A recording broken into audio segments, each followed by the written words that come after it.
Bienvenue sur ma chaîne YouTube. L'objectif de cette vidéo sera de réaliser ce petit effet. Voilà, on va rester sur un effet pour l'instant, mais on peut mixer. Donc là, c'est avec un effet linéaire, et là, si on veut, on peut mixer avec d'autres effets. Celui-là est déjà sympathique. Si vous trouvez le résultat réussi, je vous remercie de mettre un pouce vers le haut et de me laisser un commentaire. Et n'hésitez pas également à vous abonner à ma chaîne pour voir d'autres contenus sur GIMP, LibreOffice ou Gmic. Et sur ce, je vous souhaite un bon visionnage. Alors c'est parti, nous voici sur GIMP, la version 2.10.32. On va tout de suite aller sur Pixabay. Je vous mets le lien dans la description. N'oubliez pas de cliquer sur le bouton j'aime. On va aller récupérer cette photo. On clique sur télécharger gratuitement. 1920 par 1279. On clique sur ouvrir. Un nouvel onglet s'ouvre avec les dimensions demandées. On appuie sur le bouton droit de la souris. Un menu contextuel apparaît. On va sur copier l'image. On revient sur GIMP. On va sur le menu édition, coller. Voilà, on a notre première image. On va mettre Eiffel de nuit. Voilà, premier calque. On retourne sur Pixabay. On va chercher notre deuxième photo qui a été prise à peu près au même endroit. On n'oublie pas de cliquer sur le bouton j'aime, télécharger gratuitement, 1920 par 1285. On clique sur ouvrir.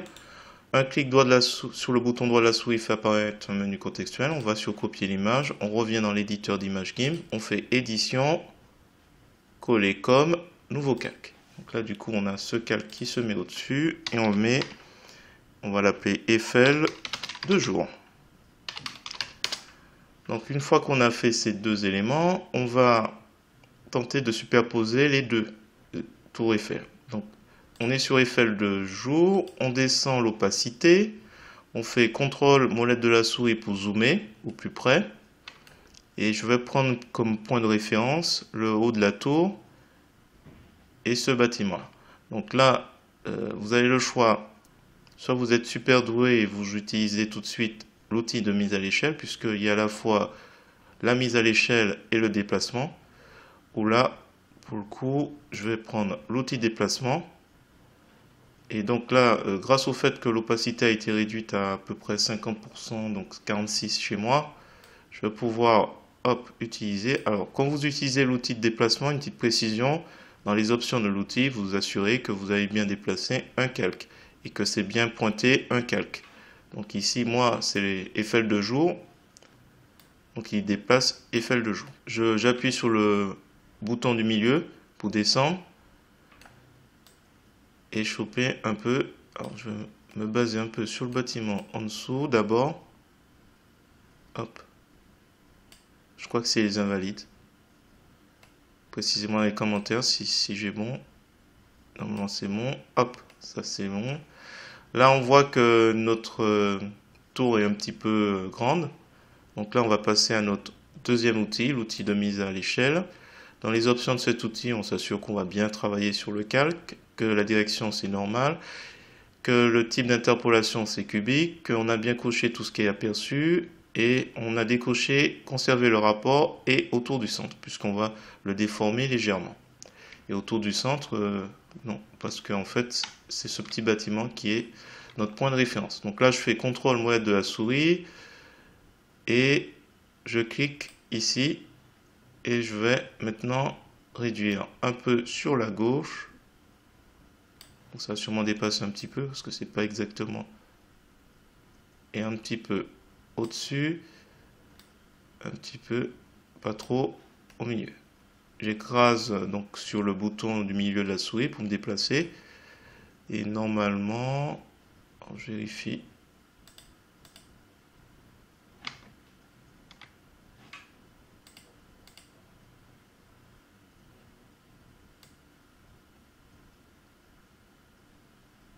Ah, ça bougeait un petit peu. Alors, je vais remonter un petit peu le haut.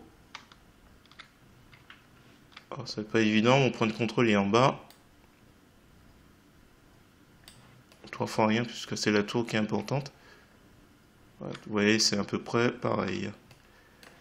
Un peu à gauche. Voilà, c'est pas évident. Mais bon, on y est. Hop, je remets un petit peu. On n'insiste pas plus. Voilà. Là maintenant il me reste plus qu'à découper. Alors déjà l'opacité je vais le remettre à 100%. Et là donc j'ai à découper mon à la fois Eiffel de jour et Eiffel de nuit. On va prendre ce qui correspond à l'intersection. On va prendre pour cela l'outil de découpage. Dans les options de cet outil, on va prendre supprimer, on va cocher supprimer les pixels découpés. Mise à l'évidence, c'est coché, ça peut être intéressant. Je vais à 70, ça me permet de voir un peu ce que je sélectionne au mieux. Donc là, je trace simplement ce que je vais garder. Donc là, normalement, hop, il bloque bien. Et on fait CTRL de la souris pour voir un peu ce qu'on prend au plus près. Et là, j'appuie sur et je clique au milieu quand je suis satisfait.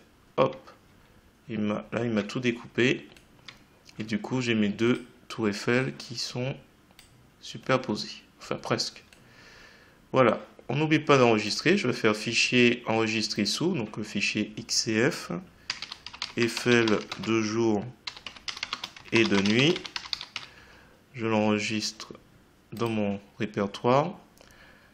Et là, maintenant, on va faire nos petits effets. Alors, c'est simple. Clic droit de la souris sur le bouton droit de la souris. Ajouter un masque de calque.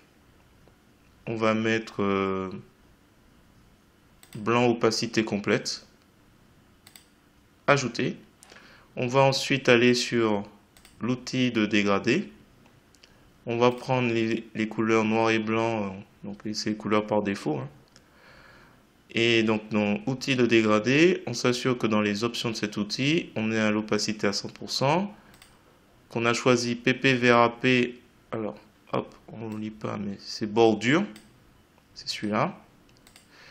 Ensuite, la forme doit être linéaire, on va commencer avec celui-là. La répétition dents de scie, et c'est tout. Donc du coup, on s'assure qu'on est bien sur le masque de calque, ça c'est important, qu'on utilise l'outil dégradé, et on trace une droite. Et voilà, on a déjà un petit effet pas mal. Alors on peut jouer sur le décalage, voilà, ici dans les options d'outils. On peut s'amuser à faire des effets un peu, voilà. Donc on clique bien sur l'un des points, et on appuie sur Entrée pour valider notre sélection. Voilà. Si on veut s'amuser à mixer les effets, on va simplement sélectionner donc effet de jour, on crée une copie, on va, ça c'est important, cliquer sur le masque de calque, et donc on est sur l'outil, toujours sous l'outil de dégradé, on va changer de forme, on va prendre radial.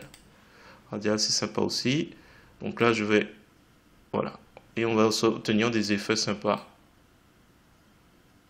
Alors c'est un peu peut-être, je vais jouer un peu sur le décalage, je le remets à 0.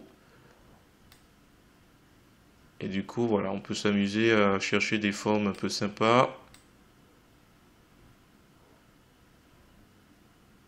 Approcher, voilà. Et une fois qu'on est satisfait de sa trouvaille, on appuie sur Entrée.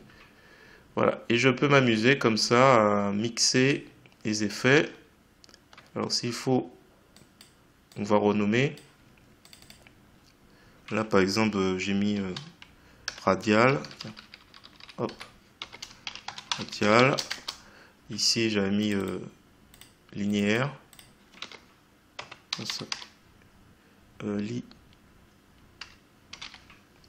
Linéaire. Donc du coup, vous avez d'autres effets, hein. Vous pouvez vous amuser. On va faire un dernier, mais bon, je pense que ça va être faire trop. On va faire spirale. Mais bon, spirale avec radial, c'est déjà un peu beaucoup. Spirale, hop. Alors spirale, alors comme d'habitude, on s'assure qu'on est bien sur le masque de calque qu'on va modifier. On est toujours sur l'outil de dégradé. Et on a spirale sens linéaire, tiens. Voilà, bon, là c'est trop.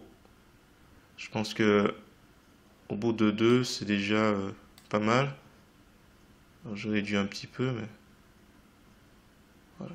Ouais, c'est un peu trop. Mais bon, on peut arriver à peut-être 3 avec une bonne découpe. On va s'arrêter déjà à ces deux effets. Si vous avez trouvé intéressant cette vidéo, je vous remercie de me mettre un pouce vers le haut et de me laisser un commentaire. Et n'hésitez pas également à vous abonner à ma chaîne pour voir d'autres contenus sur GIMP, LibreOffice ou Gmic. Et sur ce, je vous dis à bientôt